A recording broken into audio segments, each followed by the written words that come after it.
HomeCookin. I'm working with what's in my pocket in my kitchen, and I'm making a well-balanced meal right here in my own home, fast and easy. What am I making for dinner today? A roasted lemon caper salmon with a garlic cauliflower mash and sauteed kale. Can't wait. So I had some cauliflower in my fridge. I just cored it out. All you have to do with the cauliflower is turn it over. You'll see all the green leaves on the side. You just cut them out and cut out the core. And you'll get these nice big florets of cauliflower. So I have a pot of boiling water, of course with salt and oil in it. And I'm just going to put my cauliflower in here till it gets nice and tender. You want it to get really soft because we're going to mash it up with a fork and put some nice garlic in it and some butter. It's like a mashed potato but with cauliflower. Much healthier, I think. So over here I have my salmon. Nice piece of cut of salmon. I like to have salmon every once in a while. Nice, healthy, fresh, buttery. Can't go wrong. So what I like to do is just a couple seasonings. My aunt and my family used to go camping, and my aunt used to do the salmon over the broiler. It's a really great thing to do with a barbecue pit if you have one, but it's very cold outside today, so I'm working with my oven. I'm just going to season it. You want to make sure you rinse your fish. And some of these fish will tend to have some bones in them. You can feel around for the bones. Sometimes if you buy a piece, tweezers will be really good to use for taking out the bones. Some fish don't have bones, but you always want to check. So I'm going to put some pepper on that. And the secret ingredient is mayonnaise. Salmon is already a buttery fish. You don't want to add too much more extra fat to it, but the mayonnaise gives it kind of a creaminess, and it really absorbs into that meat and makes it nice and moist when it's cooking. So I'm going to add a little lemon juice just over the top. Very easy. And some capers, jarred capers. Not too many people like capers. You can add as much capers as you'd like. I put a little of the juice on there too. And I like to buy these jars of garlic. Sometimes you can roast your own garlic.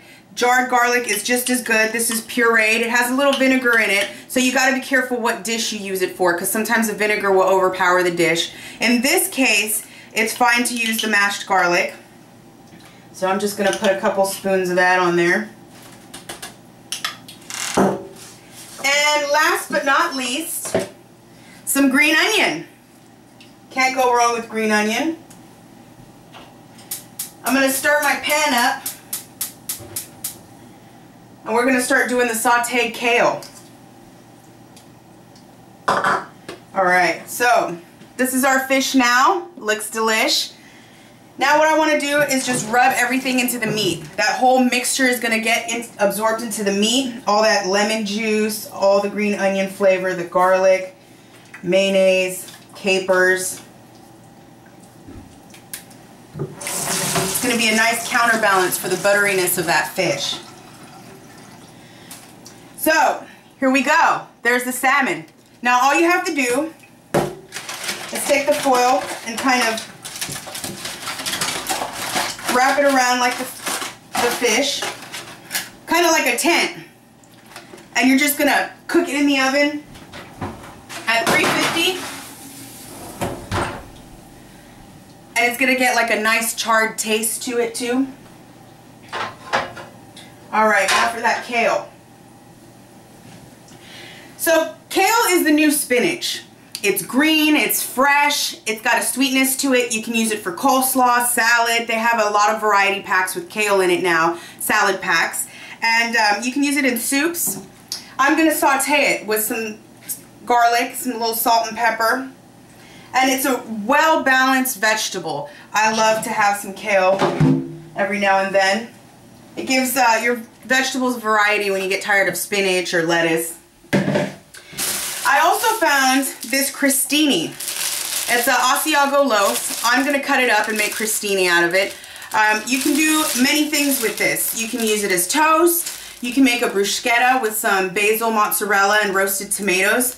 When I went to France, they had this dish where they brought out these crostinis, they toasted them up, and then they had roasted tomatoes and garlic and fresh olive oil. And the roasted tomatoes and garlic got really caramelized when they roasted them, and they got soft. So when you took the knife, you just mashed up the garlic and the tomato onto the crostini, and it just became this juicy abundance of flavor and olive oil. Oh, it was to die for. So there's so many things you can do with this. But I'm gonna cut some up and have some with my salmon and kale.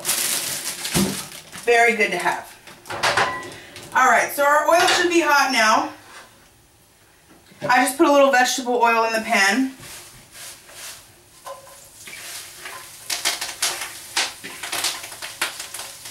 Hear that sizzle. We're gonna season it with some pepper, some salt. Okay, and if you'd like, you can throw a little garlic in there. I'm going to.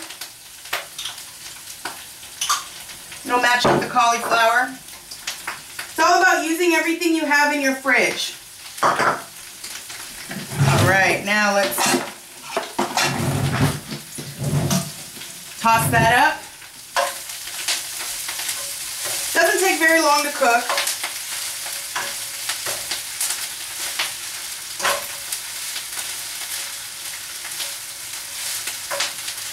I can smell that salmon already and that kale searing with that garlic. It's amazing. All right. So we got our cauliflower on the stove, getting tender. We got our kale sauteing on the stove, getting nice and garlicked. And we got our salmon getting all nice and roasted in the oven. Check back for part 2. I'm gonna finish cleaning up and see how everything turned out. See you in a minute.